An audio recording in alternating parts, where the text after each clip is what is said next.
Bwana Yesu asifiwe sana. Nichukue nafasi hii kwa ajili ya kukaribisha tena kwa ajili ya kujifunza maneno ya Mungu ya uzima. Tujifunze hekima za Mungu ambazo zinaweza kubadilisha maisha yetu na kutufanya sisi kuwa watu bora zaidi na watu wazuri zaidi katika maisha yetu ya kila siku. Nichukue nafasi hii kwa jina naitwa Winston Nyangi. Karibu sana tuweze kuwa pamoja. Leo natamani tuone thamani na faida za hekima ya Mungu katika maisha yetu na vile na namna ambavyo zinafanya kazi kwetu. Katika kitabu cha Mithali mlango wa 3 ule mstari wa 13 mpaka mstari wa 20, Biblia inasema hivi: heri mtu anayegundua hekima, mtu yule anayepata ufahamu. Hekima ni bora kuliko fedha, ina faida kuliko dhahabu. Hekima ina thamani kuliko johari. Hamna unachotamani kiwezacho kulingana nayo. Kwa mkono wake wa kulia hekima atakupa maisha marefu, kwa mkono wake wa kushoto atakupa mali na heshima. Njia zake ni za kupendeza, zote zaelekea kwenye amani. Hekima ni mti wa uhai kwa wote wampatao. Wanaheri wote wanaoshikamana naye.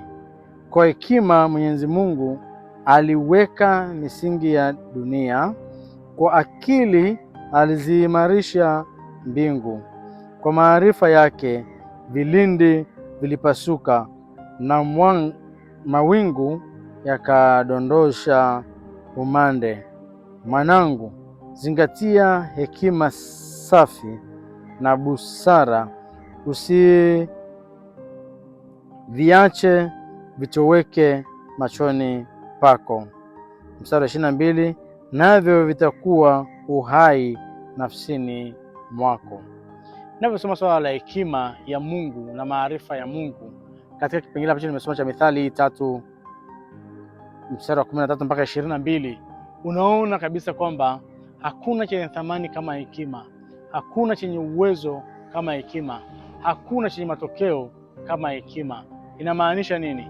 Inamaanisha kwamba hekima inaweza kama ni Mungu katika maisha yetu katika ukamilifu wake, ni Mungu katika maisha yetu katika ukamilifu wake. Kwa hiyo tuna nafasi ya kumkubali Bwana yetu Yesu Kristo kama Bwana na Mwokozi wa maisha yetu ili ajawe ndani mwetu. Unaweza ukashangaa, Biblia inasema katika Mithali 13 mstari wa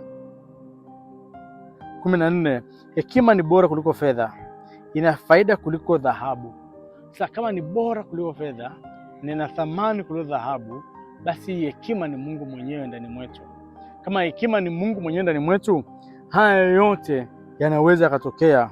Anasema kwa mkono wake wa kulia hekima atakupa maisha marefu, mkono wake wa kushoto atakupa mali na heshima. Mali na heshima ambazo zinazidi fedha na dhahabu zinatoka kwa hekima. Hekima ni Mungu katika maisha yetu.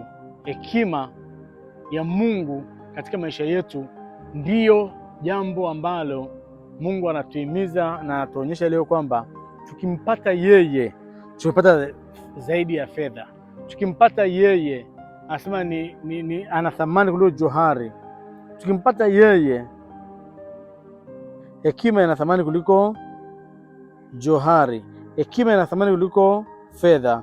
Hekima ina faida kuliko dhahabu, na huwezi kumlinganisha na chochote. Niseme wazi kwamba Mungu anatupenda na Mungu anatuazia yaliyo bora na yaliyo mema sana. Anatamani tuishi bila hofu, anatamani tuishi bila wasiwasi, anatamani tuishi bila mashaka yoyote, tukiwa na Yesu Kristo mioyoni mwetu, tukiwa na Mungu katika fahamu zetu na fikra zetu na maisha yetu. Tumepata mambo mengi mno ya maisha haya.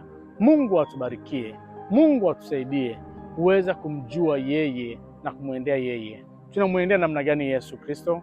Tunamwendea namna gani Yesu?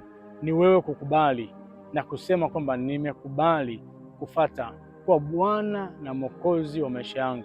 Nimekubali kuyaacha yote ambayo yanatamanisha, ambayo yanafurahisha macho na yanafurahisha mwili, ni kufuate wewe. Nikikupata wewe, nimepata yote. Nikikupata wewe Yesu Kristo, nimepata yote na kuzidi. Tamanio la moyo wangu na shauku ya moyo wangu na maombi yangu mbele za Mungu ni Mungu aweze kuwa na ushirika mzuri na wewe. Ni wewe uweze kujenga ushirika mzuri na Mungu, ili thamani ya maisha yako iweze kuonekana, ukisaidia jamii iliyokuzunguka katika jina la Yesu Kristo. Mungu ana mpango mzuri na wewe. Mungu ana makusudi na maisha yako. Ndio maana mpaka sasa bado unaishi. Ndio maana mpaka sasa bado unapumua. Jiulize tu mara mbili. Mungu alikupa mwili huo, alikupa afya hiyo, amekupa akili ulizo nazo, ili kweli ukafanyie uasherati, ili kweli ukafanyie dhambi, ili kweli ukavutie sigara na kunywa pombe, ili kweli ukafanyie mambo ya usuda na masengenyo na maneno na kutukana? Hapana. Mungu amekupa hivyo mwili ulionao ili aweze kutukuzwa na ili wewe uweze kufurahia maisha. Kusudio la Mungu kutuumba sio ili tuje kuteseka, sio ili tuje kusumbuka, ni ili tuweze kuwa na uzima na tuwe na hotele, tuwe na furaha, tuwe na tabasamu, tuwe na furaha, tuwe na huruma kwa wengine, na tusaidie waliotuzunguka, na wale waliotuzunguka wao nao wafike mahali wafurahie maisha.